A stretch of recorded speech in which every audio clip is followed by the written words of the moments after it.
Seigneur, ce soir, mon cœur s'élève vers toi. Et ce que nous désirons plus que tout, Jésus, c'est être avec toi, dans ton atmosphère, Seigneur, là où tu es. Seigneur, ta présence est notre quête, ta présence est notre désir. C'est le désir le plus profond de nos cœurs. Nous te voulons réellement, nous te désirons vraiment, Jésus. Seigneur, David pouvait dire que comme une bille soupire après des courants d'eau, ainsi son âme soupire après toi. Et Seigneur, nous voulons lui prêter ces mots, lui emprunter ces mots. Effectivement, Seigneur, nos âmes soupirent après toi. Nous voulons te voir, Seigneur. Nous voulons te toucher, te sentir. Nous voulons, Seigneur, qu'au-delà de ce que nous lisons, au-delà de ce que nous entendons, nous voulons te voir te manifester. Nous voulons goûter à ta présence, goûter à ton atmosphère, goûter à qui tu es, Saint-Esprit de Dieu. Alors viens et sature ce lieu de ta présence. Alors viens saturer l'atmosphère de toi. Viens nous parler ce soir. Jésus, viens faire du bien à nos cœurs ce soir. Viens donner des réponses au cœur de quelqu'un. Viens donner, Seigneur, viens illuminer le chemin de quelqu'un. Viens donner, Seigneur, la vie à quelqu'un. Viens restaurer quelqu'un. Viens fortifier quelqu'un ce soir. Que nous ne ressortions pas, Seigneur, de ta présence telle que nous sommes entrés. Seigneur, nous nous livrons à toi ce soir. Fais de nous ce que tu veux. Laisse entrer dans nos cœurs ce que tu as prévu. Uniquement ce que tu as prévu. Pas ce qui a été préparé. Pas ce qui a été écrit, Seigneur. Mais seulement ce que tu as prévu. La Bible dit que celui qui vient de Dieu dit les paroles de Dieu. Laisse-nous dire des paroles ce soir. Laisse-nous dire des paroles ce soir. Laisse-nous parler de ta part ce soir. Merci pour ta présence. Jésus, nous t'aimons, nous t'honorons, Seigneur. Nous te bénissons. Et c'est dans le nom puissant de Jésus-Christ de Nazareth que nous avons prié. Nous disons tous Amen. Alléluia. Alors, salue ton frère, n'est-ce pas, et rassieds-toi dans la présence du Seigneur. Dis-lui bonsoir. Amen, amen. Alors, bienvenue au mardi d'édification, au deuxième mardi d'édification du mois d'avril. Et nous parlons ce mois de mise à part, de consécration. Prenons nos Bibles dans le livre de 1 Timothée, 2 Timothée 2, versets 20 à 21. La Bible dit: dans une grande maison, il n'y a pas seulement des vases d'or et d'argent, mais il y en a aussi de bois et de terre. Les uns sont des vases d'honneur et les autres sont d'un usage vil. Verset 21. Il dit: si donc quelqu'un se conserve pur en s'abstenant de ces choses, il sera un vase d'honneur sanctifié, utile à son maître, propre à toute bonne œuvre. Amen. Amen. Alors nous parlons de consécration, nous parlons de mise à part. Je veux que tu demandes à ton voisin, est-ce qu'il a commencé à se consacrer? Est-ce qu'il a commencé à se mettre à part? Est-ce qu'il a commencé à constater une sorte d'évolution dans sa consécration? Demande à ton voisin, ou bien il a écouté le message du mardi et puis bon, il est passé à autre chose. Ton voisin dit quoi? Il est consacré ou bien il n'est pas consacré? Il est consacré, ton voisin est consacré. Ah, gloire à Jésus. Alléluia. Alors mes amis, d'entrée de jeu la semaine dernière, nous avons défini, n'est-ce pas, la consécration. Nous avons défini la consécration et nous avons dit que se consacrer, c'est se mettre à part, c'est s'isoler, c'est se séparer de quelqu'un ou de quelque chose, n'est-ce pas, pour Dieu. Donc s'isoler, se mettre à part, se séparer de quelqu'un ou de quelque chose pour Dieu. Le pour Dieu compte beaucoup parce que tu peux te séparer pas pour Dieu, c'est ça non? Tu peux te séparer par dissentiment, tu peux te séparer par beaucoup de choses. Mais quand c'est pour Dieu, n'est-ce pas, c'est là qu'on parle de consécration. Et vous voyez, bien souvent, généralement, très généralement, n'est-ce pas, lorsqu'on parle de consécration, lorsque ce message est prêché, lorsque ce thème est donné, généralement quand on parle de consécration, n'est-ce pas, on parle de l'homme qui s'est vêtu à se consacrer. Donc on donne des conseils aux hommes pour se consacrer, pour essayer de faire de leur mieux. On leur dit priez plus, éloignez-vous de vos anciens camarades. On donne beaucoup comme ça, beaucoup de conseils de consécration. Généralement quand on prêche la consécration, on demande à l'homme de faire un effort pour se mettre à part, ou bien on parle de l'homme qui fait un effort pour se mettre à part. Rarement on parle, n'est-ce pas, de Dieu qui consacre. Rarement. Vraiment très rarement. Je ne sais pas pour vous, hein. Moi je suis chrétienne depuis un bon bout de temps maintenant. Mais chaque fois que j'entends le message de la consécration, c'est la consécration de l'homme, n'est-ce pas? C'est l'homme qui se met à part, sinon c'est l'homme qui initie le mouvement. Mais rarement on parle de Dieu qui initie le mouvement. Et pourtant, la Bible regorge d'exemples, n'est-ce pas, dans lesquels c'est Dieu qui demande à Dieu, aux hommes de se consacrer. Donc on a comme ça l'exemple de comment il s'appelle ce monsieur, de Samson. On a l'exemple de Samson, on a l'exemple de Jean-Baptiste comme ça. On a constaté que, au fait, c'est Dieu qui est venu vers eux, n'est-ce pas? Pas vers eux, vers leurs parents, pour leur parler de consécration. C'est Dieu qui est venu vers la maman de Samson, pour lui dire que l'enfant que tu portes sera tant, alors ne bois pas tant, ne fais pas tant. Donc c'est Dieu qui a initié le mouvement de consécration. Pareil pour Jean-Baptiste aussi. C'est Dieu qui a initié ça. C'est Dieu qui a initié le mouvement de consécration. Et il en est de même aussi pour, comment il s'appelle, Jérémie. Il a dit que la parole de l'Éternel me fut adressée en ces termes. Donne-moi Jérémie 1, verset 5. Il dit, la parole de l'Éternel me fut adressée en ces mots. Il dit, avant que je t'eusse formé dans le ventre de ta mère, je te connaissais. Et avant que tu fusses sorti de son sein, je t'avais consacré, je t'avais établi prophète des nations. Donc on voit que là, c'est Dieu qui vient vers Jérémie, n'est-ce pas? Et qu'il informe qu'il est consacré. C'est Dieu qui dit à Jérémie que, au fait, je t'ai consacré depuis le ventre de ta mère et je t'ai consacré prophète des nations. Et donc, mes amis, on se rend tout de suite compte que la consécration est à deux, je ne sais pas si je vais dire deux volets, mais à double sens, c'est ça. Donc l'homme peut décider de se consacrer et Dieu peut intimer l'homme, sinon initier le mouvement de consécration. Et c'est ce dont je veux qu'on parle ce soir. Je veux qu'on parle du Dieu qui consacre, du Dieu qui met à part. Du Dieu qui consacre, du Dieu qui met à part. Dis à ton frère, le Dieu qui consacre. Le Dieu qui consacre. Dis-lui le Dieu qui met à part. N'est-ce pas? Parce que vous voyez, moi je crois fortement dans mon cœur que personne ne peut se consacrer si Dieu n'a pas semé dans son cœur le besoin, sinon le désir de se consacrer. Je ne pense pas que les hommes se lèvent comme ça pour se consacrer, je ne pense pas. L'homme lui-même n'a aucune ambition spirituelle. C'est Dieu qui sème dans le cœur de quelqu'un de vouloir se consacrer. C'est vraiment Dieu qui sème dans le cœur de quelqu'un de vouloir se consacrer. Je crois que la sanctification est la part de tous les chrétiens. Mais pour ce qui est de la consécration, je crois que c'est Dieu qui pousse à faire un peu plus. La Bible dit en Actes des Apôtres, donne-moi Actes 13, verset 2, là dit que pendant qu'ils servaient le Seigneur dans leur ministère et qu'ils jeûnaient, le Saint-Esprit dit, mettez-moi à part Barnabas et Saul pour l'œuvre à laquelle je les ai appelés. Quand on dit la portion d'écriture, on se rend compte qu'ils étaient déjà chrétiens, ils servaient déjà le Seigneur dans un ministère. Donc ils pratiquaient déjà le ministère du jeûne et de la prière. Mais le Saint-Esprit est venu comme ça pour leur demander un peu plus. Il dit, mettez-moi à part Barnabas et Saul pour l'œuvre à laquelle je les ai appelés. Je crois qu'on ne se consacre pas de nous-mêmes. Je crois que Dieu sème dans le cœur de quelqu'un le désir, le besoin de se consacrer. Et c'est ce dont je veux qu'on parle ce matin, ce soir. Et donc, la Bible a un nom pour ça. La Bible a un nom pour tout. Oui, la Bible a un nom pour tout. Quand Dieu initie le mouvement de consécration, n'est-ce pas? La Bible appelle ça l'émondage. Et eux avec accent, c'est ça, non? Et puis montage. Émondage, qui vient du verbe, émonder. Qui vient du verbe, émonder. Et donc ce soir, nous parlons de l'émondage ou comment Dieu met à part. L'émondage ou comment Dieu met à part. Alors donne-moi Jean 15, verset 1 à 2. En 2021, le livre de Jean, le verset 15, était mon livre favori. Mais le temps est passé. La Bible dit, il dit, je suis le vrai cep et mon Père est le vigneron. Verset 2. Il dit, tout sarment qui est en moi et qui ne porte pas de fruits, il le retranche. Et tout sarment, c'est ça? Et tout sarment qui porte du fruit, il l'émonde, afin qu'il porte encore plus de fruits. Afin qu'il porte encore plus de fruits. Moi, le message me fait rire. Afin qu'il porte encore plus de fruits. Afin qu'il porte encore plus de fruits.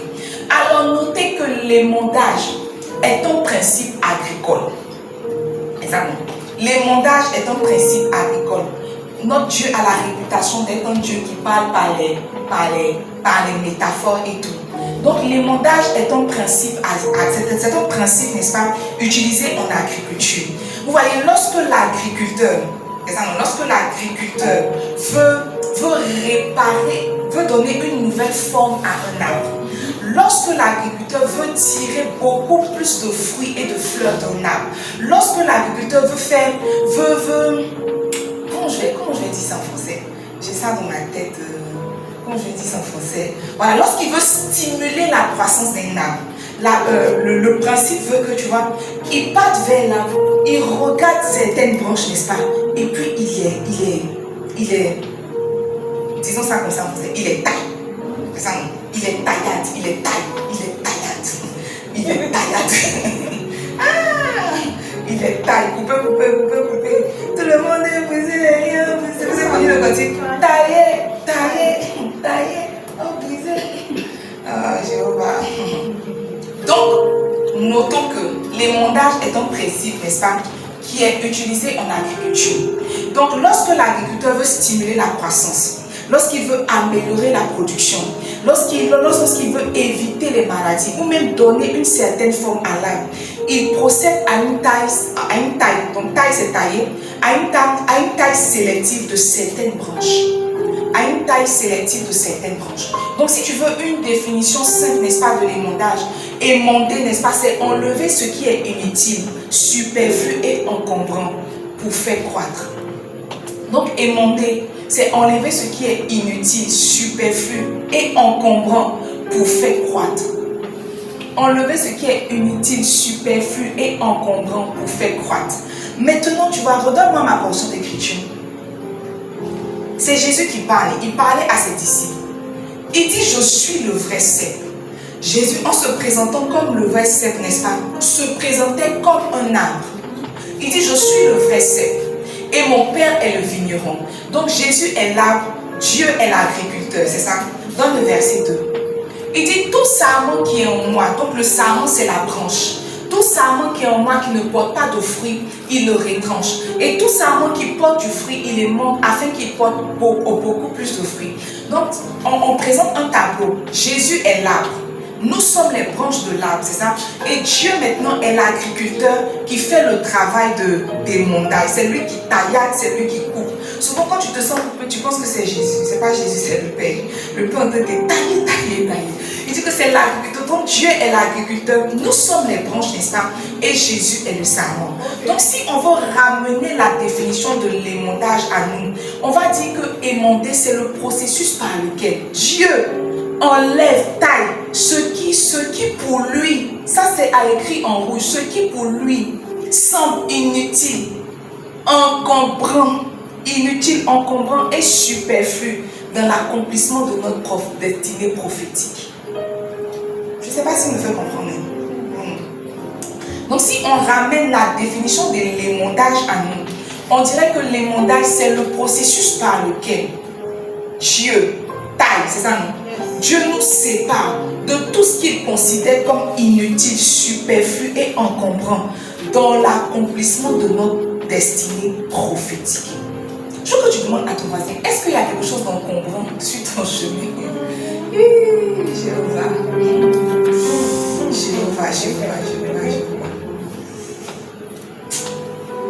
Dieu nous aime. C'est bon? C'est bon, on peut avancer. Alors, quand on s'attaque sur cette portion d'écriture, on se rend compte que Dieu n'émonde pas tout le monde. C'est ça, non? On se rend compte que Dieu n'émonde pas tout le monde. Il nous présente un tableau. Et le tableau se présente comme suite. Jésus est l'arbre. Nous sommes les branches. C'est ça? Donc, tous les chrétiens sont les branches. Et maintenant, Dieu émonde les branches qui commencent à porter du fruit. Donc, il dit tout sarment qui est en moi et qui ne porte pas du fruit, il le retranche. Donc, c'est comme ça que tu marches dans la rue et tu te rends compte que, mais il y a une branche d'arbre qui est tombée. La branche a été retranchée. Donc, il dit que tout sarment qui ne porte pas du fruit, Dieu se charge de le retrancher. Tout sarment qui porte du fruit, c'est là que Dieu commence son processus d'émondage. Donc on se rend compte que Dieu n'émonde pas tout le monde. Dieu émonde ceux qui portent du fruit. Dieu émonde ceux qui commencent à porter du fruit. En d'autres termes, pour Dieu, tu es qualifié à l'émondage, mais pour l'émondage, tu es qualifié pour l'émondage quand ta vie commence à porter du fruit, quand ta vie commence à ressembler à la vie de Jésus. C'est là que ses yeux se braquent sur toi et on commence maintenant le travail de l'émondage. C'est pas moi qui ai dit, c'est la Bible qui a dit. Il dit que tout savant qui porte du fruit, il les montre afin qu'il porte encore beaucoup plus de fruits. C'est ça, non? Et je ne sais pas si vous l'avez remarqué, si c'est dans ma vie seule ou dans mon parcours seul. Mais voyez, les saisons de ta vie où tu te sens le plus proche de Dieu, les saisons de ta vie où tu sens que Dieu est là, ce sont les saisons dans lesquelles tu sens une sorte, je ne sais pas si je vais dire, une sorte de grande persécution. Mais c'est là que tu constates que ta vie commence à chauffer. Ça ne vous arrive pas? Ou quand tu vois que non, tu es proche de Dieu, tu sens même que quand tu pries le Saint-Esprit, au fait, tu n'as pas besoin de beaucoup parler, la présence de Dieu est là.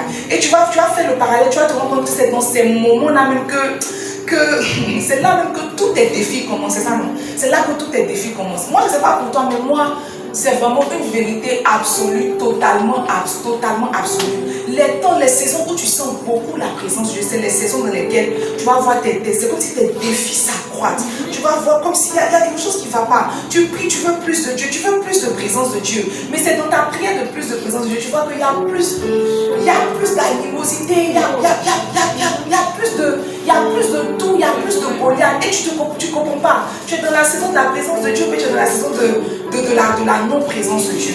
Mon ami, ma soeur, mon frère, mon pasteur, mon prophète, Dieu a commencé à t'émonder. Dis à ton frère, Dieu a commencé à t'émonder. Dieu a commencé à t'émonder. Pour moi, l'émondage est la matérialisation de ce dont l'apôtre Paul parlait. Quand il disait tout m'est permis, mais tout n'est pas. Non, tout est permis, mais tout n'est pas rigide. Donne-moi un Corinthien. Il dit tout est permis. 1 Corinthiens 10, verset 23. Il dit oui, tout m'est permis, mais tout n'est pas bon pour nous. Tout est permis, mais tout n'est pas agrandi dans la foi. Mes amis, quand on est en train de parler des montages, on n'est même pas en train de parler de péché, non. On est en train de parler des choses que Dieu considère inutiles dans ta vie. On est en train de parler des choses que Dieu considère encombrantes dans ta vie. On n'est plus au stade de la fornication, on n'est plus au stade de la masturbation. Ça, on a laissé ça au degré de la sanctification. Maintenant, on est dans la consécration. Quand Dieu commence à te consacrer, il commence à regarder dans ta vie les choses qu'il trouve. En fait, ce n'est pas que les choses sont mauvaises, elles sont permises. Mais quand il regarde là, ça n'aide pas à grandir ta foi, ça ne t'aide pas à accomplir ta destinée prophétique. Alors lui, il se permet de les enlever afin que tu portes davantage de fruits. En d'autres termes, il n'y a pas que le péché qui empêche un chrétien d'être productif. Il y a les choses qu'il aime, mais qui sont inutiles. Il y a des choses qu'il aime qui sont inutiles. Ce n'est pas que le péché qui te rend stérile. Il y a une chose que tu pratiques, ce n'est pas un péché, mais c'est cette chose-là qui t'empêche de porter du fruit. C'est cette chose-là qui est un frein à ta consécration. Regarder la télé même, ce n'est pas un péché. Quand tu regardes, ce n'est pas un péché. Et puis, à nulle part dans la Bible, on a écrit que c'était un péché. Aller rendre visite, se promener, ce n'est pas un péché. Parce que Jésus même se promenait. De temps en temps, il mangeait chez les Pierre, un peu chez les Lazare de Béthanie. Ce n'est pas un péché. Mais tu vois, quand Dieu regarde, il voit que c'est ça là qui t'empêche d'être productif. Alors, il coupe tes pieds. Petit accident de tricycle. Et c'est à juger. Mes amis, quand Dieu t'émonde, il te sort de ce qui est légitime pour te mettre dans ce qui est essentiel. Il te sort de ce qui est légitime pour te mettre dans ce qui est essentiel. Donc, l'émondage n'est pas une punition. C'est la manifestation de l'amour de Dieu pour nous. Mais c'est surtout, comment je vais dire, c'est la manifestation de l'amour de Dieu pour nous, n'est-ce pas? Mais c'est surtout la preuve que tu es sur le bon chemin. Quand Dieu commence à t'émonder, ça veut dire que tu es sur le bon chemin. Ceux qui ne sont pas sur le bon chemin, on ne les émonde pas, on les retranche et on les jette. Quand Dieu commence à t'émonder, ça veut dire que tu es effectivement sur le bon chemin. Dis à ton frère, courage, tu es sur le bon chemin. Dans Hébreux 12, le verset 11, je veux lire. Il dit, c'est l'apôtre Paul qui parle, il dit, sais-tu le moment? Une correction n'a rien de réjouissant. C'est plutôt une expérience pénible. Quand Dieu est en train de t'émonder là, ça n'a rien de réjouissant. Au contraire, c'est une expérience pénible. Il dit, mais plus tard cependant, elle produit chez ceux qui se sont ainsi laissés former un fruit précieux, une vie juste, conforme à la volonté de Dieu et vécue dans la paix. Quand Dieu est en train de te demander, tu as l'impression qu'il est en train de te faire du mal, tu as l'impression qu'il est en train de te punir. Il ne te punit pas, il est en train de créer les conditions pour que le précieux fruit sorte, n'est-ce pas? Et que tu vives une vie paisible dans sa volonté. L'émondage n'est pas une punition. Dis à ton frère que ce n'est pas une punition. Donc quand on se concentre aussi sur cette portion d'écriture, on se rend compte que l'émondage même a un seul but, c'est ça.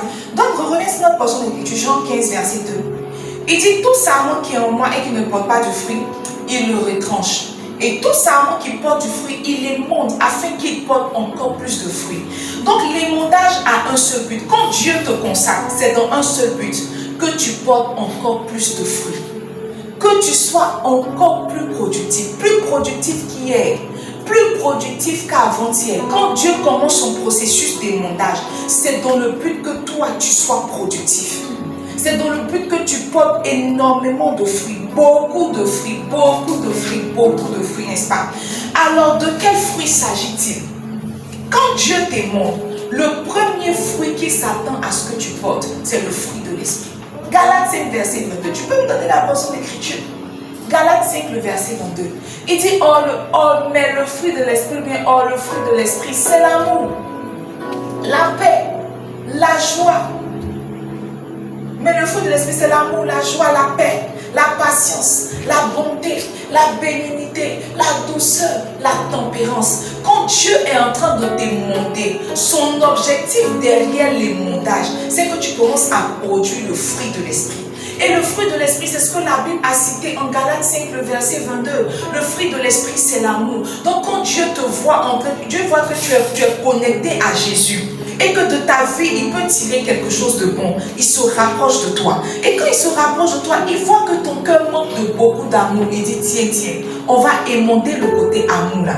Il commence à appuyer. Et toi, tu te dis que mais depuis je prie pour l'amour. Je n'arrive pas à aimer. Mon ami, on est en train de t'émonder. Parce que tu vois, si tu pries pour l'amour, tu vas te donner des épreuves d'amour. Tu ne vas pas prier pour l'amour, tu vas te donner les épreuves d'argent. Tu pries pour l'amour, Dieu te donne les épreuves d'amour. Tu pries pour la joie, Dieu va te donner les épreuves de joie. Tu manques de paix, tu dis Seigneur, donne-moi encore plus de paix. C'est comme si tu avais signé pour l'enfer dans ta vie et dans ton cœur. Dieu est en train de te demander. Tu pries pour plus de patience. Seigneur, je veux être patient. Tu sors de la présence de Dieu. Dès que tu montes dans le bac, tu descends. Quand tu montais, tu lui as dit que tu as 500. Il dit d'accord. Tu montes, tu veux descendre, tu te dis qu'il n'y a pas monnaie. Tu dis, mais je t'ai dit. Pendant que tu dis que je t'ai dit, là, tu as sorti ta main pour le cadenas. Oh, tu sortais de la présence de Dieu tout à l'heure. Tu as dit, tu veux plus de patience. Donc, quand tu veux plus de patience, on te met à l'épreuve de la patience. Et tu constates que tu as échoué. Tu es dans le travail des montages. Mais donc, vous voyez, ce qui est bon avec Dieu, c'est que quand tu ne réussis pas tes classes, tu restes dans la même classe. Donc, peut-être que le lundi, c'était l'apprenti. Le mardi, ça sera ton patron. Le mercredi, ça sera ton mari. Tant que tu n'as pas réussi la classe de la patience, vous êtes dessus. C'est pourquoi tu dis que tu es chrétien depuis 10 ans, mais il y a des classes que tu n'as pas encore acquis. Parce qu'il y a une classe là, tu ne veux pas la faire. Il y a une épreuve là, tu ne veux pas la passer.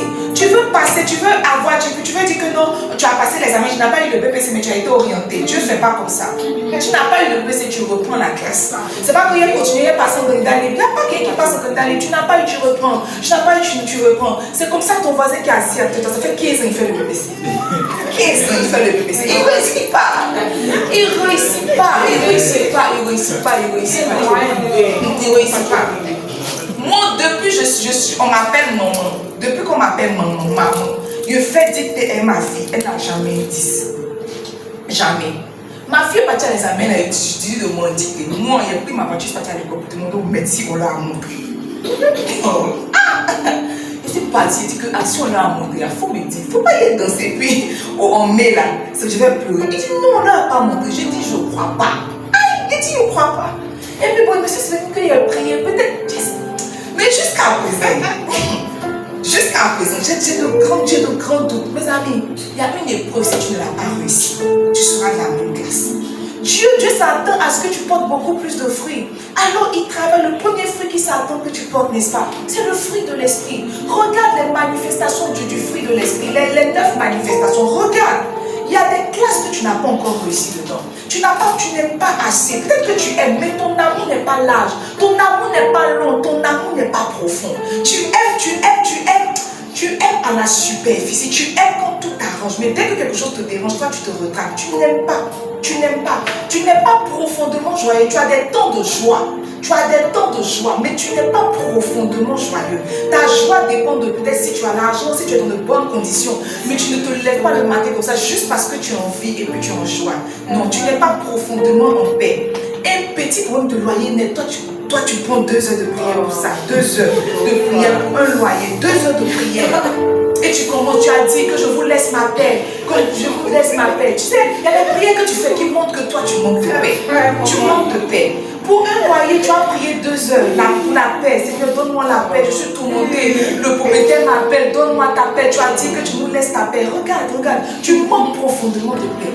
Tu manques de patience. Tu manques de bonté. Les chrétiens ne sont pas bons. Ils sont gentils. Ils ne sont pas profondément bons. Les gens ne sont pas profondément bons.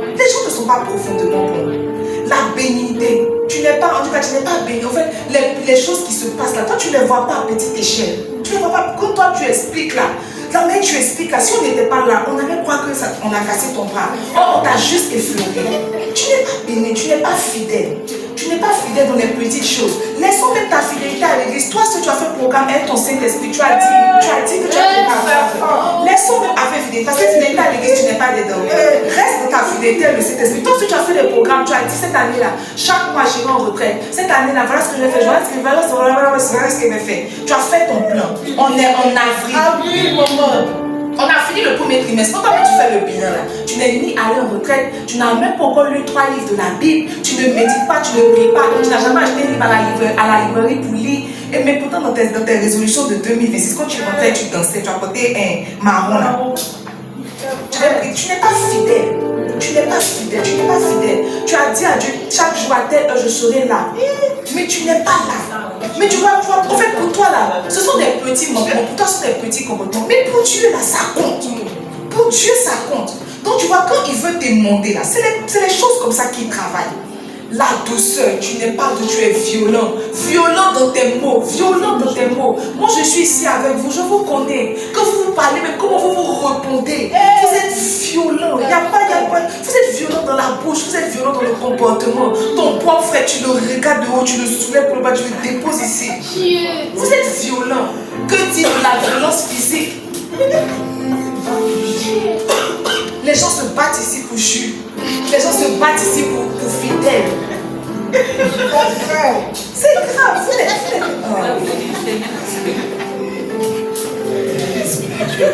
Si Jésus n'est pas venu chercher.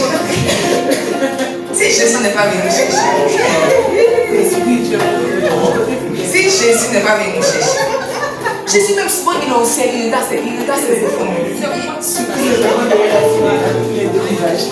Il regarde son père, il dit, ah, c'est pour cela qu'il a donné mon sang précieux. Vous n'êtes pas tempérant, vous ne savez pas vous maîtriser. Et tu vois, tu prends comme excuse que c'est comme ça que tu es né. Que moi là, je suis comme ça, il n'y a pas beaucoup de défauts. Mais quand tu me fais ça, ça me fait sortir de mes cours. Parce que tu n'es pas tempérant, tu ne sais pas t'apaiser toi-même. Quand Dieu commence à t'émonder, tu vois, Jésus a déjà donné sa vie pour toi. Donc il est là sur lequel tu te reposes. Mais ce n'est pas lui qui fait le travail, c'est le Père même qui fait le travail. Il dit que son Père est le vigneron. Quand il voit que tu commences à compter, quand il voit que de ta vie peut sortir quelque chose de bon là, il commence à se concentrer sur toi. Et quand il se concentre sur toi, quand il met sa loupe, il voit que, oh, toi là, tu n'as pas le fruit de l'esprit. Tu n'as pas. Et tu vois, il s'attend à ce que tu aies le fruit de l'esprit, parce que le fruit de l'esprit, c'est le caractère de Jésus. Au ciel, on ne nous connaît pas. Au ciel, c'est Jésus qu'on connaît. Vous savez ça?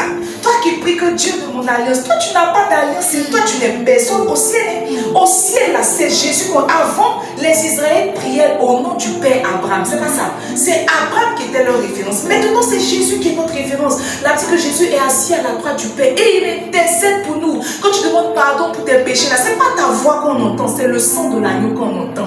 C'est pour ça qu'on dit que le sang de Jésus crie plus fort que celui d'Abel. Donc tu vas au ciel, tu n'es pas connu, tu n'es même pas connu. Donc tu vois, si tu ne travailles pas, si tu ne laisses pas Dieu traiter ton caractère, de sorte à ce que ton caractère soit semblable au caractère de Jésus, ce n'est pas sûr que tu arrives, on s'en va. Parce que là-bas, on s'en va, c'est le caractère de Jésus qui est prôné. C'est pour ça que le Père te montre. C'est pour ça qu'il traite en toi le fruit de l'esprit. Parce que si tu n'as pas le cœur et le caractère de Jésus, tu n'es pas éligible pour être là-bas. Parce que là-bas, tout le monde ressemble à Jésus. Tout le monde ressemble à Jésus. Tout le monde ressemble à Jésus. Le deuxième fruit que le Père s'attend à ce que tu portes, c'est les... Comment je vais dire? Ce sont les œuvres de l'esprit, c'est ça? Donc le fruit de l'esprit, c'est le caractère de Jésus. Le don de l'esprit, ce sont les capacités de Jésus, c'est ça. Donc c'est ce dont l'apôtre Paul a parlé en 1 Corinthiens 12, les dons spirituels. Donc on a les dons de révélation, les dons de puissance et puis les dons de... Les dons de révélation, les dons de puissance et les dons de... Ouais. Ouais, Seigneur, aimons-nous encore. Aimons-nous bien. Aimons-nous. Tu vois, Dieu ne s'attend pas seulement à ce que tu aies le cœur et le caractère de Jésus.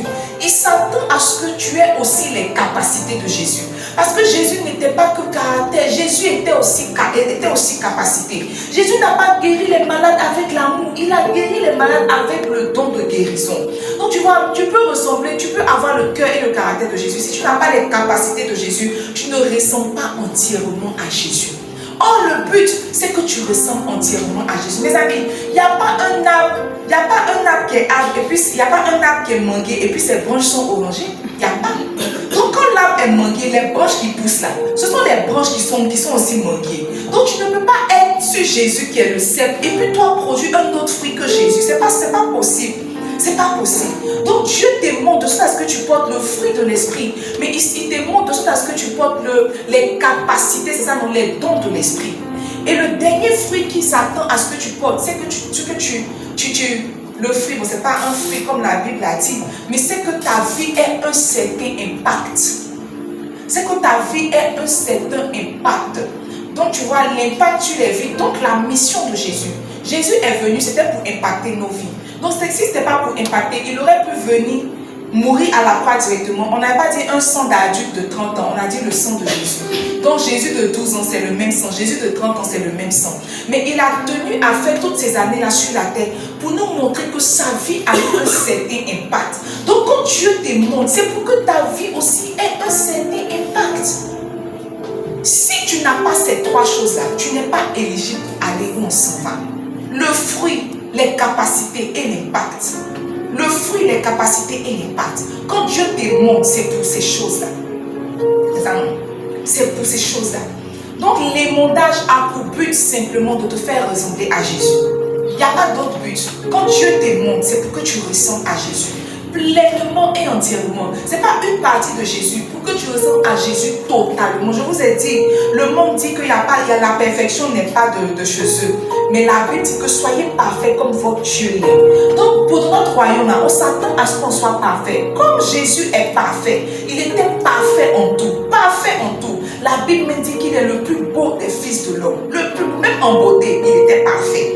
Il était parfait en tout, en tout, en tout. Donc Dieu s'attend à ce que tu lui ressembles, que tu sois parfait. Il n'y a pas que genre, il y a beaucoup plus de qualités que de défauts. On n'est pas dans ce niveau-là. On veut ressembler à Jésus. C'est ça, non? On veut ressembler à Jésus. Alors, comment Dieu aimante-t-il? C'est la question qu'on se pose. Et vous savez, mes amis, depuis la nuit des temps, depuis que moi je lis la Bible, depuis que je lis les livres spirituels, depuis que je lis les témoignages des hommes de Dieu qui ont impacté le monde jusqu'à présent, je me rends compte que Dieu a des méthodes bien à lui pour éduquer ses enfants. Des méthodes qui lui sont très propres, des méthodes singulières, n'est-ce pas, qui lui appartiennent.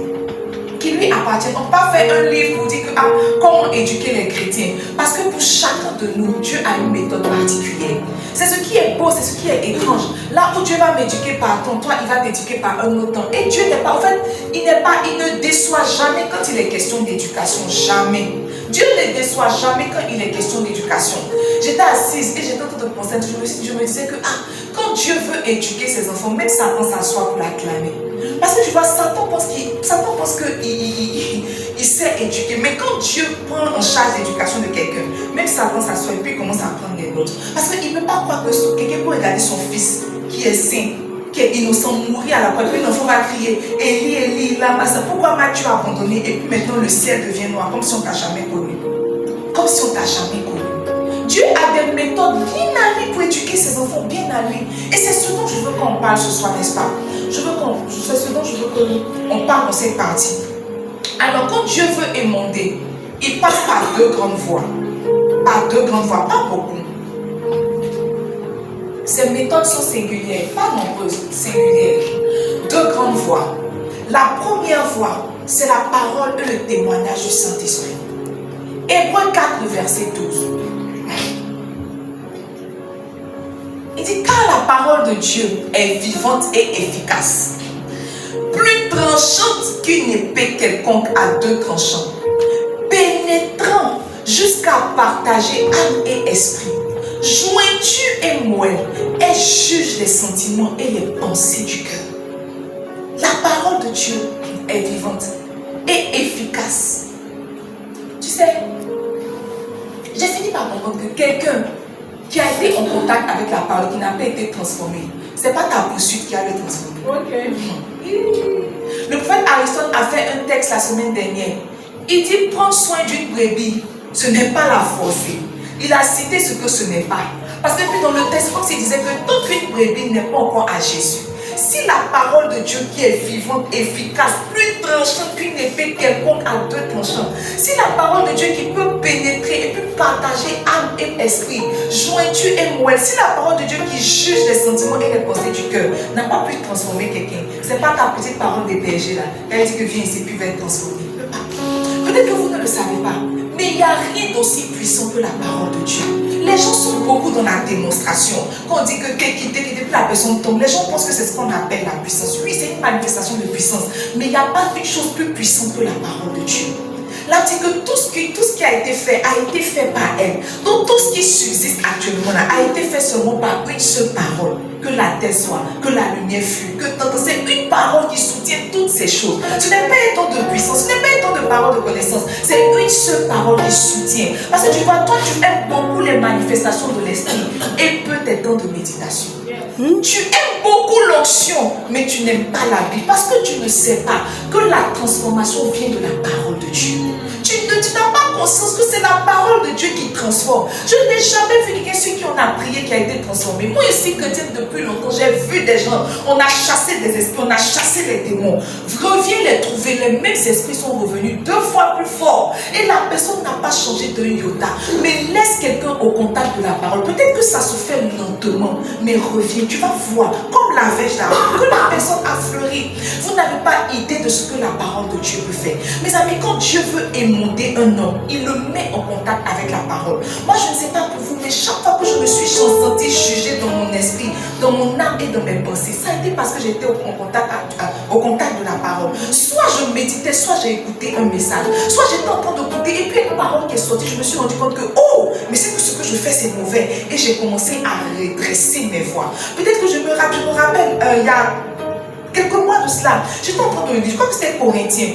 Et puis la Bible a parlé de Médie. Mais ça non, Médie. C'était dans la Bible, c'était une petite phrase comme ça. Moi j'ai peut-être lu la Bible peut-être 7 fois ou 10 fois dans ma vie entièrement. Ce jour-là que je suis tombée sur elle, il dit mais Médie là, c'est quoi? Je savais, mais c'est comme si j'étais poussée. Quand j'ai regardé, j'ai dit, mais attends, c'est un pasteur qui médite et qui médite très mal.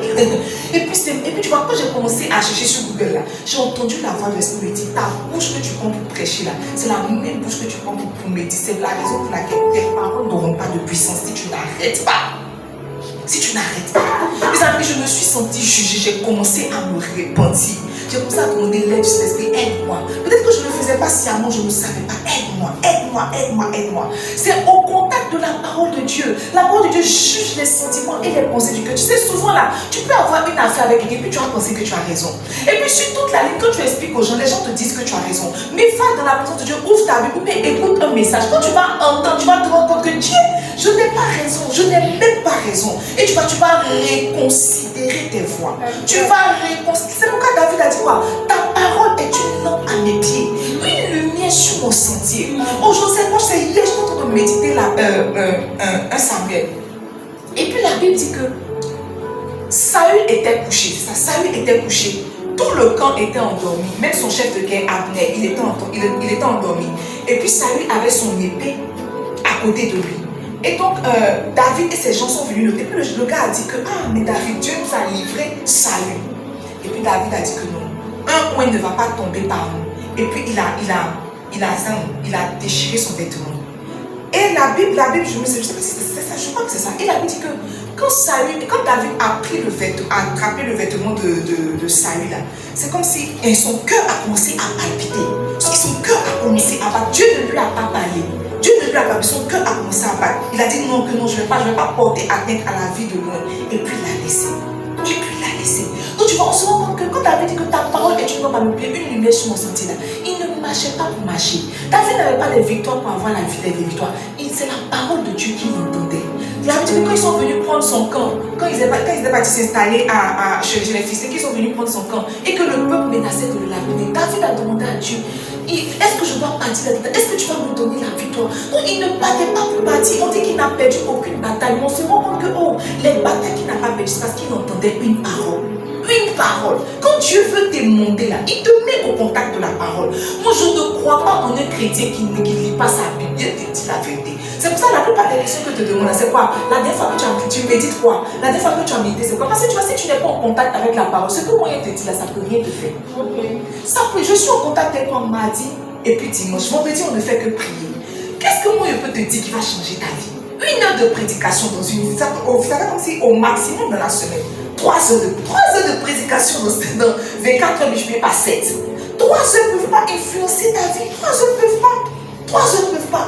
Moi, mais je ne peux pas lire un chapitre, 2 chapitres, et puis mon âme va être assassiée. Je ne peux pas. Mais toi, tu suis Jean 2. Depuis avril a commencé au 14e jour. Et tu donnes excuse que quand toi tu prends un verset là, tu veux sucer tout le verset. C'est faux. C'est faux. Quand tu prends un verset là, tu veux creuser. Toi tu peux creuser si le Saint-Esprit n'a pas ouvert tes yeux. Toi tu sais creuser.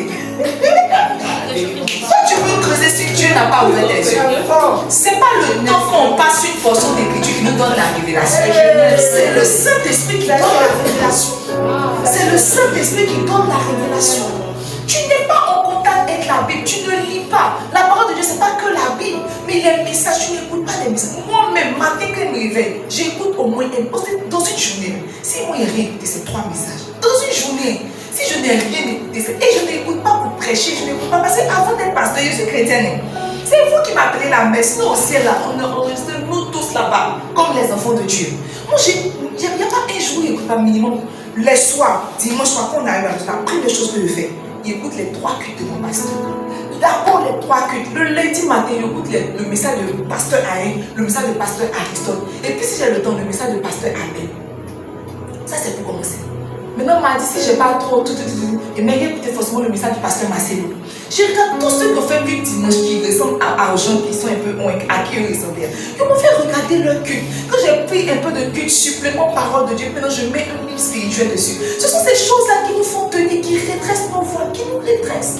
Je lisais un livre la dernière fois. L'auteur dit l'église ressemble à son pasteur. J'ai dit Jésus.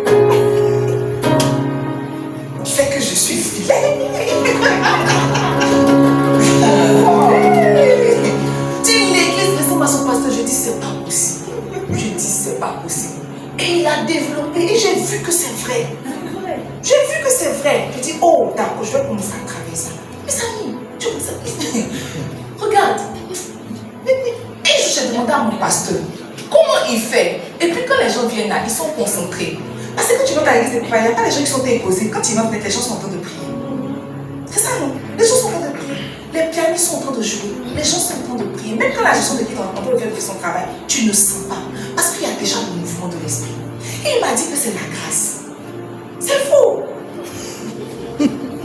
Bon, la grâce soutient toute chose, mais c'est pas essentiellement la grâce. Mes amis, mais quand j'ai lu le livre là, il a dit que ça fait, en fait, c'est comme si, quand j'ai lu ça, j'ai compris que l'Église a le décret de spiritualité de son pasteur. Généralement, et j'ai dit que c'est pas possible. Je vais commencer à m'élever. Je vais commencer à m'élever. J'ai augmenté mes temps de prière. J'ai augmenté mes fréquences ici. Avant, je venais de temps en temps. Maintenant, là, en tout cas, pratiquement, si je ne partais pas à l'école, j'allais être ici tous les jours. Et chaque jour que je viens, Seigneur, laisse ta présence ici, laisse ta présence. Tu vas te dire que non, c'est parce que tu pries bien, tu lèves là-bas. C'est tes mêmes prières que tu fais. Donc, tu vois, mes amis, la parole de Dieu est une épée à double tranchant. Elle a la capacité de séparer âme et esprit. On ne sait même pas vers où est notre âme, vers où est notre esprit. Mais on dit que la parole de Dieu peut faire ça. La parole de Dieu peut séparer les... Elle juge les sentiments, les pensées du cœur. Il y a des choses que tu ne dis pas. Moi, on ne sait pas. Peut-être que tu dis des choses sur moi, je ne sais pas. Mais la Bible dit que la parole de Dieu juge tes pensées et les sentiments de ton cœur. Juge les pensées et les sentiments. Quand Dieu veut émonder quelqu'un, il le met au contact de la parole. Oh, Dieu est en contact. On va faire que mes journées fait l'exercice. J'ai dit non, moi j'écoute le soir. Elle dit ah, faut te concentrer. Il dit toi tu veux réussir à l'école. Moi je réussis dans le ministère. On a assez là. On n'a pas les mêmes ambitions. Il dit que moi je réussis dans le ministère. Toi il faut réussir à l'école. Quand tu as réussi là, tu as rien pris, toi tu as une pétardine. Elle dit que ouais c'est un bon plan. Vous avez chacun ses ambitions. Et moi je réussis le ministère. Elle veut réussir à l'école. On marche ensemble là. On n'a pas les mêmes ambitions. Moi, je réussis. Donc, pendant qu'on fait le business, on fait l'exercice au coup comme ça. On a des fois ça dit, on essaie. Mais pendant que on fait l'exercice comme ça, moi, j'ai tenté de chercher, d'attraper quelque chose. Une fois qu'il a attrapé là, il était sur mon truc. Il dit, mais il faut te concentrer. J'ai dit, est-ce que tu vas faire? Je suis concentré. Mais sauf que toi et moi, on n'est pas concentrés sur la même chose. Mais si tu es concentré là, je suis très concentré. Si tu n'es pas concentré, il n'a pas attrapé. Il a dit, je suis concentré. Toi, il faut écrire d'abord. Écris. Dis-moi, parce qu'on peut faire mes produits, m'a dit là. Si on te fait pour mes gens, on va mettre ça à mon chef. Il dit que, ah chef, le coup là de compte est fini. Moi j'ai pu ta 19 ans. Moi il est mauvais. Il me fait un message. Il m'a dit, ok, fier pas derrière. Moi il s'est venu faire le culte. Moi c'est pas. Toi tu as réussi dans quoi? Dans tes finances, moi il a réussi le ministère. Moi il a réussi le ministère. Après il prend le reste pour me mettre à jour. Alléluia. Amen. Je lui ai dit que quand on finit adulte, quand il vient, je suis stressé. Il ne va pas venir prêcher, puis je vais être stressé, il ne veut pas. Comme maintenant que c'est le matin, je ne sors pas derrière. Fin. Mais toi, tu ne peux pas dire ça à ton patron. Bon, c'est une parenthèse. Okay. Quand le Saint-Esprit veut émonder quelqu'un, la parole est le témoignage de l'Esprit. C'est ça, non? Le témoignage du Saint-Esprit. Mes amis, quand Jésus partait, il nous a dit, quand le consolateur sera venu, l'Esprit de vérité. Jean 16, vous me donnez, Jean 16. Il dit, quand le consolateur sera venu, l'Esprit de vérité, il vous conduira dans toute la vérité. Toute la vérité, c'est Jésus. Jésus dit, je suis le chemin, la vérité et la vie. Le Saint-Esprit nous conduit dans toute la vérité. Que tout le rôle du Saint-Esprit, c'est de nous prendre et puis nous introduire dans tout ce qui est Jésus. Dans tout ce qui est Jésus. Donc quand Dieu veut t'émonder là, il t'expose au ministère du Saint-Esprit. La petite voix, la douce voix que tu entends, c'est qui est fine mais qui est distincte là, c'est la voix du Saint-Esprit. Quand tu mens et puis il te dit que non, cette fois-ci il dit la vérité. Et puis tu luttes pas dans ton cœur pour dire que mais là, ils vont me juger. La voix que tu entends là, c'est la voix du Saint-Esprit. Quand Dieu veut t'émonder, il t'expose au ministère du Saint-Esprit. Les petits sentiments de tristesse que tu sens dans ton cœur comme si ça ne va pas, c'est le Saint-Esprit pour te dire qu'il y a quelque chose qui ne va pas. Si tu prêtais attention à la chose, tu vas te rendre compte qu'il va maintenant attirer ton attention sur ça tu as fait, ça tu as fait, ça tu as fait, ça tu as fait, ça tu as fait. Et quand Dieu veut émonder un homme, la chose qu'il fait, c'est qu'il expose à la souffrance. Mes amis, si Dieu veut t'éduquer, la matière qu'on appelle la souffrance, ça ne va pas manquer. Ça ne va pas manquer. Si ça manque, c'est que ce n'est pas Dieu qui t'éduque. Souffrance, ça ne manque pas. Le bishop a prêché le dimanche. Il parlait de notre soeur qui est répartie. Il n'a pas dit son nom, mais tu sais, quand on parle de l'actualité, tu sais. Il dit, les gens lui ont pas dit que dans le ministère, quand on porte Col Maola au son. Ils n'ont pas dit que Col Maola, c'est pas déco. Col Maola, c'est signature pour la souffrance. Ils n'ont pas dit. Si on lui avait dit, elle n'allait pas retourner pour faire ses rires, elle n'allait pas faire. Hé, mes amis, et tu vois, c'est là que tu vois que Satan est mauvais. Parce que même quand elle est retournée, c'est qu'elle a le temps de faire. Ça fait mal. Satan est méchant. Quand la Bible appelait votre adversaire, la Bible n'a pas menti, c'est notre adversaire. Enlever quelqu'un de Jésus. Et puis en train de faire. La dernière fois, parce que moi je ne voulais pas gagner pour critiquer, mais la dernière fois je me suis apaisantie sur le truc. Et je vois que c'était bon, mais qui a mis ça dans mes yeux. Et il faut regarder, je vois. C'est cassé, c'est dit. On ne peut pas laisser Jésus nous faire son corps comme ça. On ne peut pas faire ça. Hey. Fais ce que j'entends pas, chanson aussi, je n'entends pas. Je dis, mais qu'est-ce qui se passe? Qui peut se casser fortement comme ça? On ne peut pas faire ça. Mes amis, ne vous y trompez pas. La souffrance ne manque jamais. Si tu t'es venu à Jésus pour être heureux, il faut te retourner. Parce que ça ne commence pas par le bonheur. Et je me demande même si le bonheur, si c'est ici, mais c'est au ciel où on nous a promis là. Parce que je pense qu'ici, on a des temps de joie. Mais le bonheur, parce que tu vois, j'ai l'impression même qu'au ciel, quand tu ris beaucoup,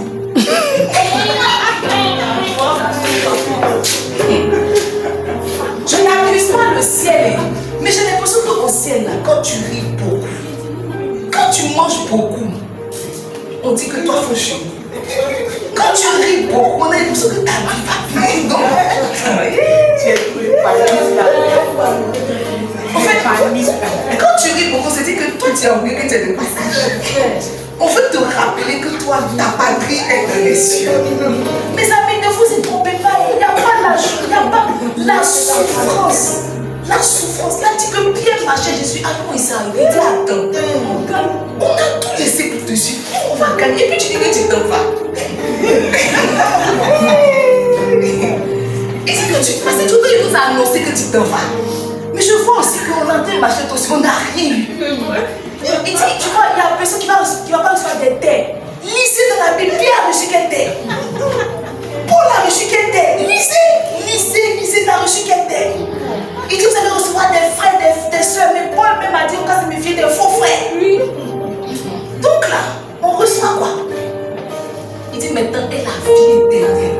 Si c'est la vie éternelle, là, on sait. Nous avons plus pour expliquer comment le royaume sera. Mais sur la terre, souvent il me demande, on gagne quoi? On gagne quoi? Pierre a demandé, on va avoir une maison, on va avoir des terres, on va. Mais ça. C'est délicat. C'est délicat. Je n'ai pas dit que tu vas pas avoir mais tu vas avoir même. C'est comme si tu. En fait, c'est comme si tu vas avoir mais pour rentrer, quand tu vas t'asseoir, tu vas dire. Si tu montes à un combattu, avec des. Il a précisé, vous allez recevoir avec des persécutions. Il n'y a rien dans la vie spirituelle qui n'est pas souffrance. Les autres disent que comme je suis à Jésus, je ne vais pas échouer. C'est faux, hein, c'est faux. Tu peux être à Jésus, puis tu vas faire 10 fois BPC. Et puis le ciel te regarde, le ciel n'est pas dérangé par ça. Parce que Dieu est intéressé par son plan, pas parce que tu fais sur la terre. Ce que tu deviens sur la terre, si ça concorde avec le plan, t'accompagne. Si ça ne concorde pas, tu vas te débrouiller seul. Ah, Pierre a été crucifié à l'envers. Regardez, ça c'est celui-ci qui en a bâti l'église. Toi maintenant qui es une pierre de l'église. Quand Dieu veut émonder un homme, mes amis, il le fait souffrir. Tu dois mettre ça dans ton esprit. C'est comme si souffrance là, c'est une matière de la vie chrétienne. Là, tu t'attends en bac, quand tu passes le bac, c'est aller composer en chimie là. Tu vas mettre dans ta tête que tu composes en souffrance. Et c'est ce qui bloque les chrétiens parce que quand vient l'heure de la souffrance, ils se rétractent. Ils se disent que Dieu ne fait pas souffrir. Demandez à Job. Demandez à Abraham. Un vieux qui a attendu un enfant 25 ans. Et Dieu a promis enfant 25 ans. Un vieux comme comme ça, premier enfant, 25 ans.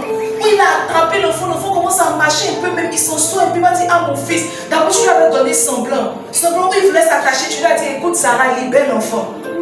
Donc il est là, il sait qu'il peut faire enfant. Lui il n'a pas de problème de stérilité. Lui qui l'a fait aussi, il ne sait pas où son enfant est, il est quelque part dans le désert, il est parti avec une cruche d'eau. Il ne sait pas où son enfant s'en va. Il prie, tu dis que faut pas, il va pleurer, qu'il va déjà lui donner l'enfant. L'enfant là vient. L'enfant là marche un peu. Tu dis que viens, donne-moi ton fils, celui que tu aimes. Tu sais que je l'aime. Tu sais. Celui que tu aimes, viens le donner à Morija. Et puis après, on peut de monter. Il ne comprend pas beaucoup. Mais tu vois, c'est comme s'il a mis dans son... Il a compris que cette affaire, ça va pas. Il y a forcément la souffrance. Parce que tu vois, ça à 75 ans, on lui a dit de se circoncire.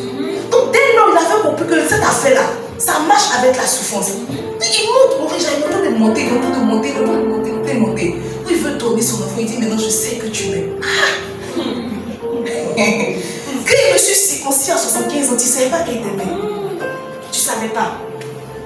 Maintenant il donne le bélier. Puis tu maintenant. C'est après on m'a dit que Abraham est mort, vieux, d'une heureuse vieillesse. Quelle heureuse vieillesse.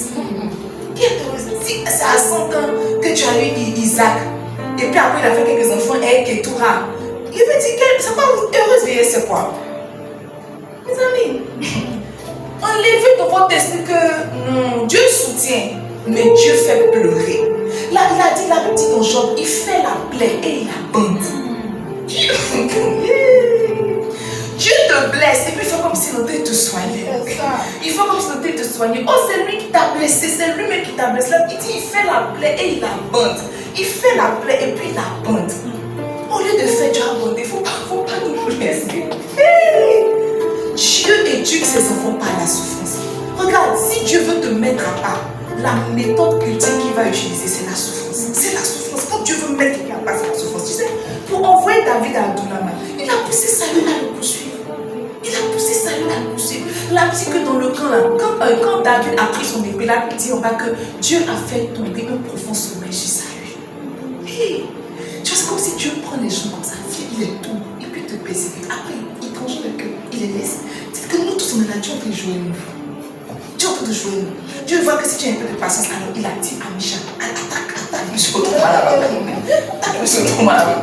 Parce que moi aussi, parce que mais moi, je suis dans cette église là, je suis calme, je n'ai de problème avec personne. On dit, mon frère, toi, ta patience, tu n'as pas attrapé. Avec Amisha ici, Miso ici.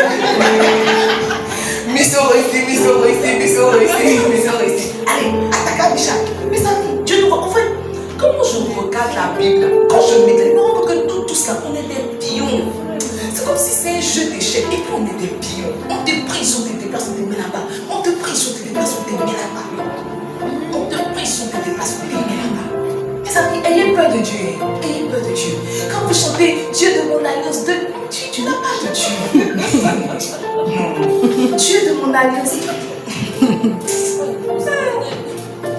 Dieu par la souffrance. C'est ça, non? Dieu éduque par la souffrance. Et vous voyez, quand il veut t'émonder, il taille certaines habitudes. Oui. Dieu taille certaines habitudes. Quand je parle de certaines habitudes, je parle d'enfantillage, je parle de colère. Le cas du manque de fruits dont on a parlé, il taille certaines habitudes. Quand il arrive vers toi comme ça, vers la poche, et puis il va dire que ça là, en termes d'habitude, je vais enlever ça, je vais enlever ça, je vais enlever ça. Mes amis, demandez à Joseph, l'enfant chéri, l'enfant à la tunique multicolore, avant d'être, tu vois, quand je méditais dans la vie de Joseph là, ça m'a fait penser à ma petite soeur.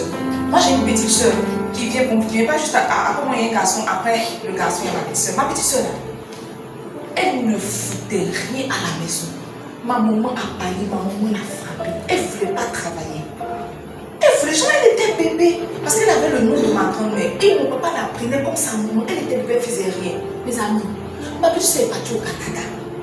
On causait. Il dit, tu fais quoi? Elle dit qu'elle lave les vieux. Il dit, non, non. Il dit, toi, tu ne peux même pas te laver. Tu laves les vieux. Elle dit, elle lave les vieux. Et elle a dans ces temps de pause, elle a des jours off là. Elle lave les vieux. Elle s'occupe même d'une petite fille handicapée. La petite fille même fait sa sexuelle. Elle lave. Je l'écoute là. J'ai dit, non, non. Elle ne peut pas balayer. Elle s'occupe des gens qui n'ont pas de mobilité. Et puis elle dit qu'il a l'argent. Des fois, on a même dit qu'elle a fini ses études, elle a payé ses études, elle a fini ses études. On voit une photo de son fiancé, qu'il faut pas dire d'abord, ils sont en préparation. Il dit non, non, non, non. Mais ça m'a rappelé la vie de Joseph.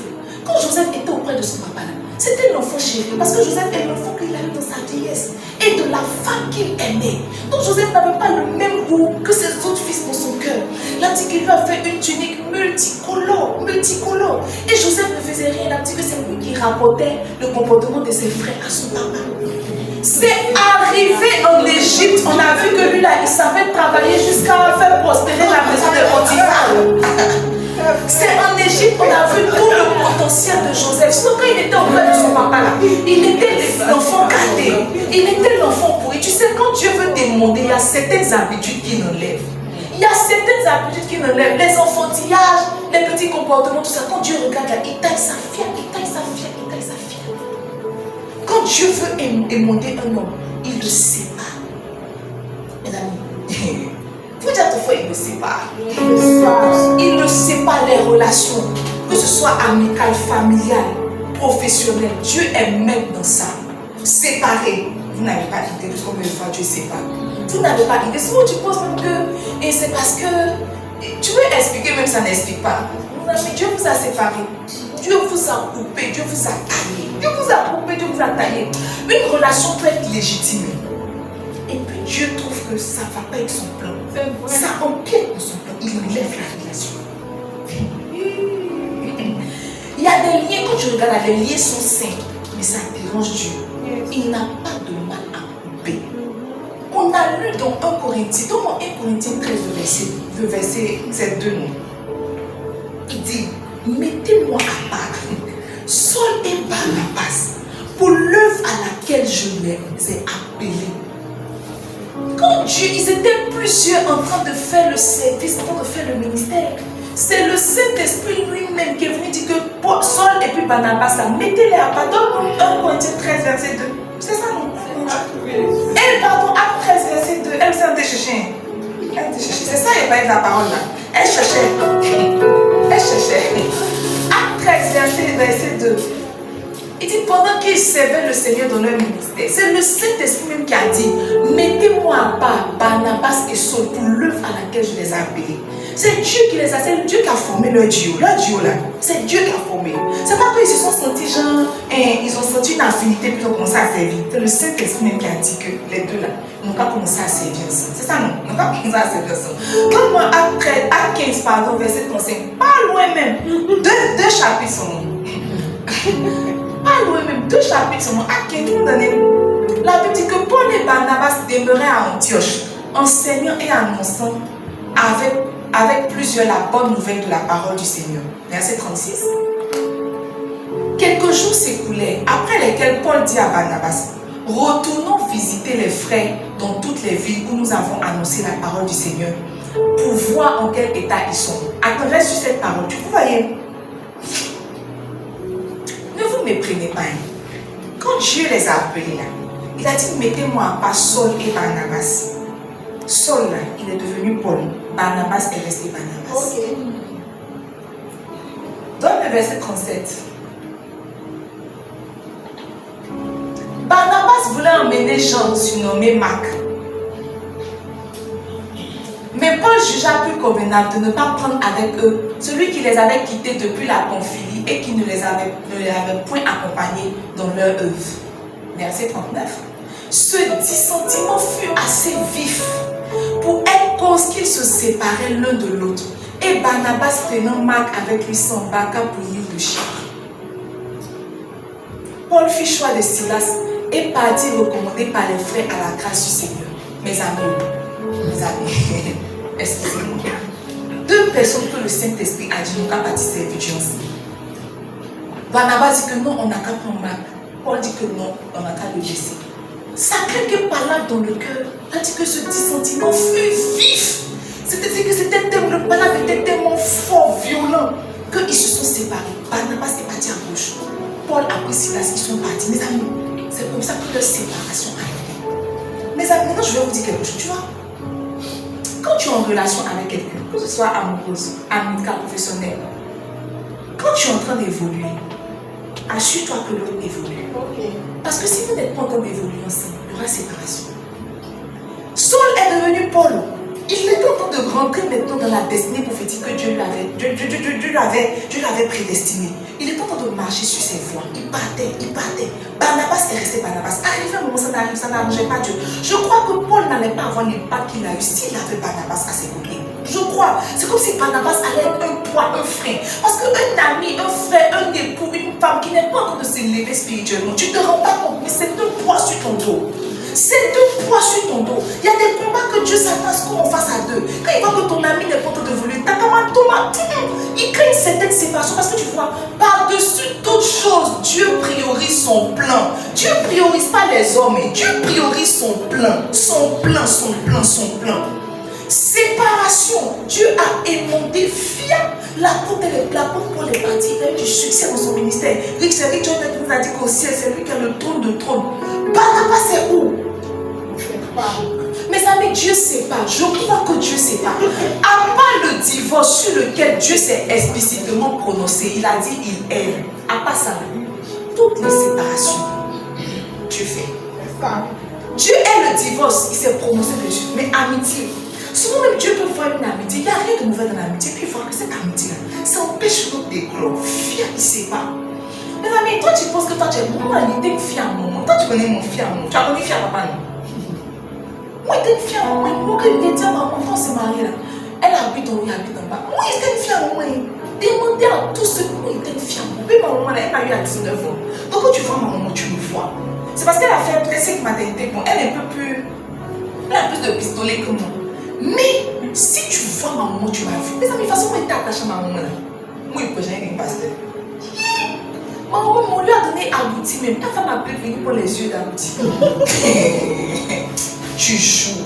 La femme m'a appelé venir pour abouti. Tout ce que ma maman avait, elle divisait pour me donner. Tout ce que j'avais aussi, elle divisait pour. C'est comme si ton autre esprit là, c'était nous deux contre le monde. Parce que tu sais que tu as fait ton enfant jeune là. C'est cet esprit là que tu as. C'est moi et puis mon enfant contre le monde. Dieu dit attendez. Attendez, moi j'ai accouché ma fille, je suis partie là-bas pour que, normalement quand tu as vu, toi je t'ai emmené, non. Je suis partie là-bas, je trouve qu'elle est un problème, elle dit qu'il faut m'aider. Je l'ai aidée un peu, apparemment elle a pu plaisir à mon aide. J'ai dit je m'en vais, elle dit d'accord. Je suis partie, elle a même prié pour moi, pour mon mari, mais elle dit que Dieu nous accompagne. Elle dit elle ne parle plus. Qu'on a trahi. Elle dit bon, comment t'as trahi, on te demande pardon. Elle dit qu'elle nous a pardonné, mais elle parle bien. Elle dit mais comment? Elle dit que non. La dernière fois, je vais te la voir, elle dit que non, elle m'envoie pas. Quelqu'un peut se faire un peu pour moi. Mais elle ne fait pas de rapport avec moi. Elle dit qu'on veut pour mon cadeau. Elle dit pour moi mon cadeau. Mais c'était joli, moi j'ai repris. J'ai repris mon cadeau. Mais elle dit pourquoi elle a repris mon cadeau. Je suis revenue avec. Donc je suis partie dire, mon papa dit que non, mon papa dit qu'il faut insister, qu'on a posé même. Elle dit que non, c'est. Il dit il y a cela. Mais comment ils doivent faire mes amis pour insister. Je suis repartie, je suis allée sortir ma fille même. Elle ne nous a même pas calculé même. Elle ne nous a même pas calculé. Son mari qui a posé une idée constante. Il dit ok. Il dit elle ne pouvait pas me guider dans les yeux. J'ai dit mais la femme elle est là quoi.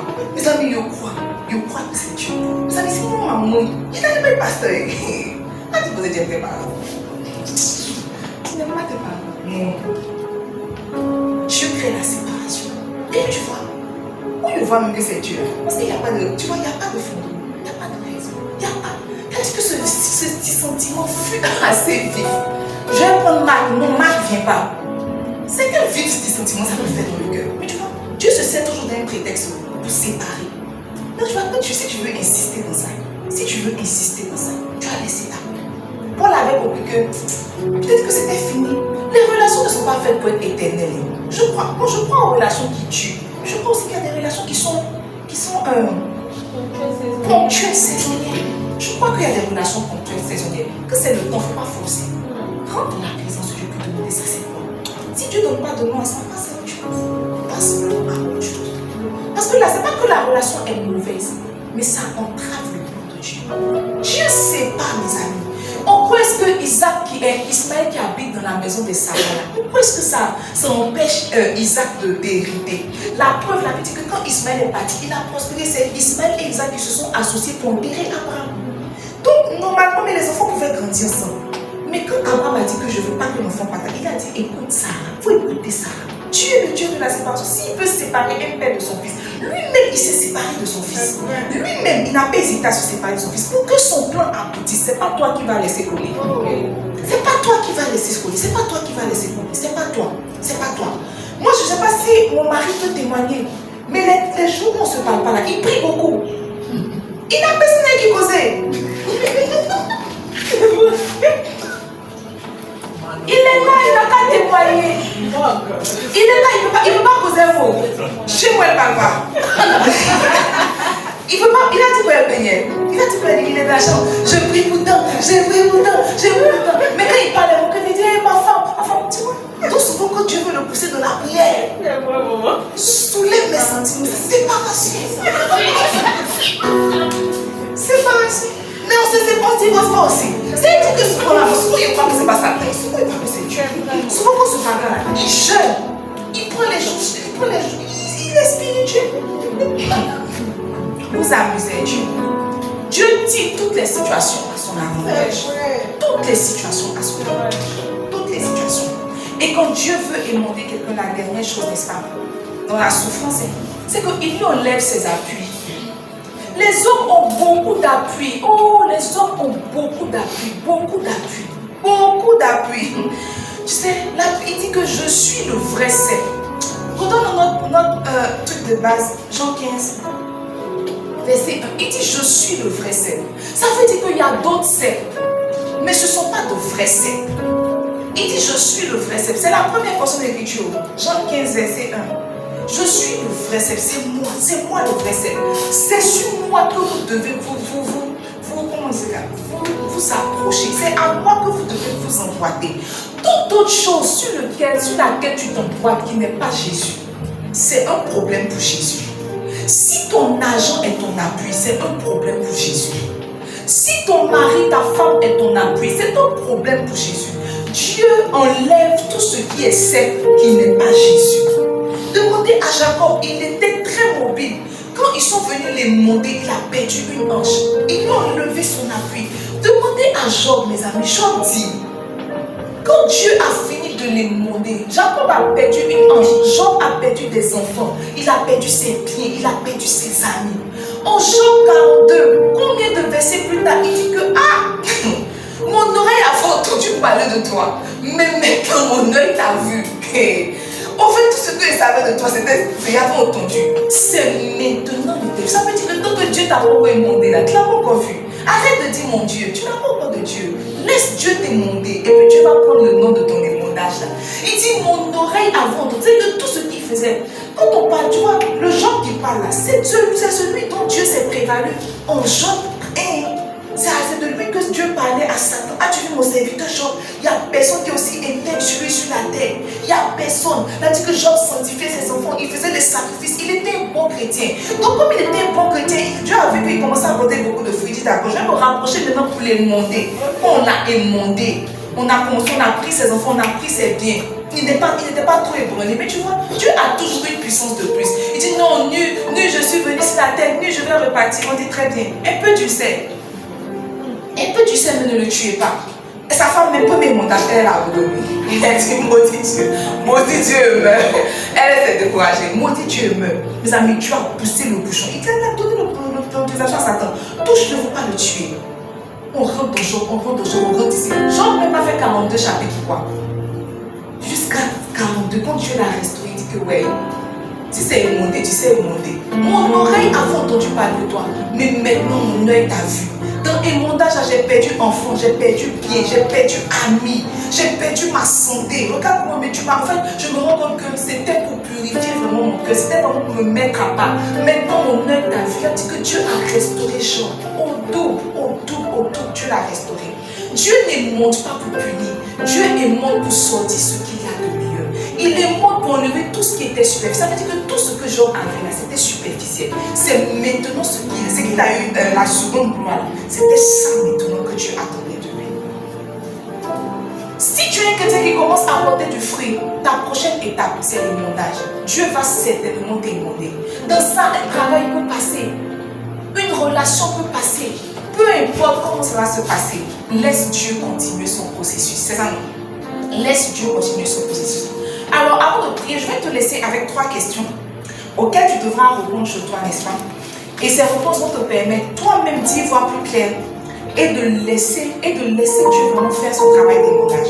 Donc la première question que tu pourrais te poser à la maison, c'est qu'est-ce que Dieu est en train d'enlever dans ma vie? Fais le point de tout ce que tu es en train de perdre et à quoi tu t'approches. Qu'est-ce que Dieu est en train d'enlever dans ma vie? Peut-être que Dieu est en train d'enlever une relation, peut-être qu'il est en train d'enlever un certain appui. Il ne faut pas lutter avec Dieu. Laisse Dieu être Dieu. Moi, il y a une phrase que je dis toujours à Dieu, que je t'ai donné ma vie, je ne t'ai pas prêté. Et je t'ai donné ma vie sans réserve. Sans réserve.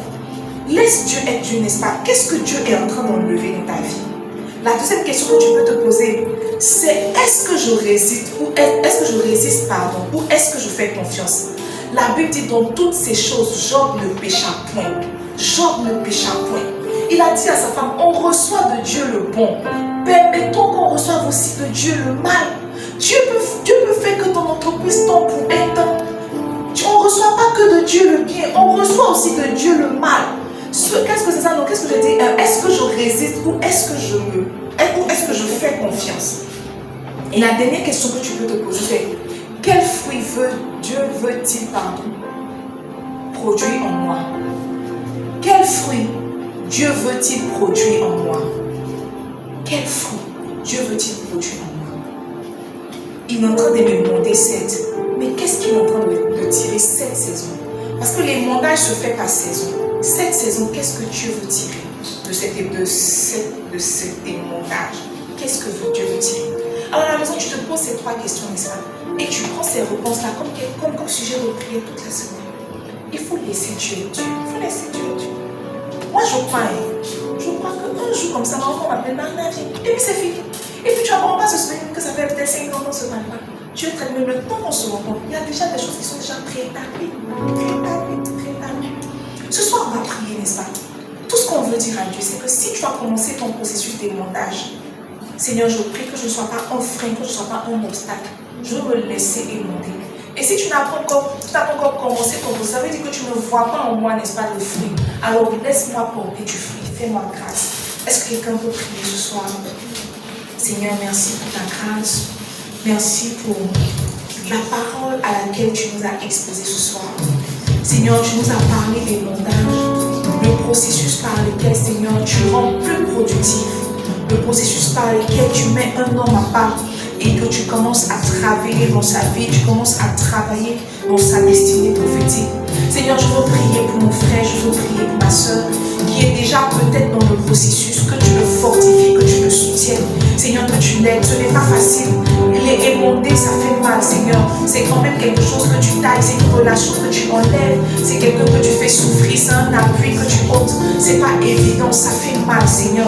Jacob s'est battu, il a perdu une ange, Seigneur, c'était douloureux. Joseph a été éloigné de ses frères pendant longtemps, de sa famille pendant longtemps. C'était douloureux et pour Joseph et pour Jacob, Seigneur. Mais dans toutes ces choses-là, on a vu que la finalité, Seigneur, ta gloire s'était voir. Et chacune des parties, Seigneur, a bénéficié. Nous voulons prier pour ce soir, Seigneur. Si nous sommes dans le processus, soutiens-nous. Et pour mon frère et ma soeur qui n'a pas encore commencé, qui n'a pas encore enclenché le processus des montages, je prie que tu le soutiennes, que tu lui permettes de produire, de porter du fruit, Seigneur, afin que tu te penches sur son cas. Seigneur, aide-nous. Nous voulons être une génération de servantes de Dieu, de serviteurs de Dieu, consacrés à toi. Que ce soit toi qui nous consacres, que ce soit nous, Seigneur, qui entamons le processus de consécration. Peu importe que nous soyons mis à part pour toi. C'est la prière de nos cœurs, c'est le désir de nos cœurs. Et dans le nom puissant de Jésus-Christ de Nazareth, nous avons prié. Nous disons tous Amen. Alors, tu vas parler ton offrande et tu vas venir semer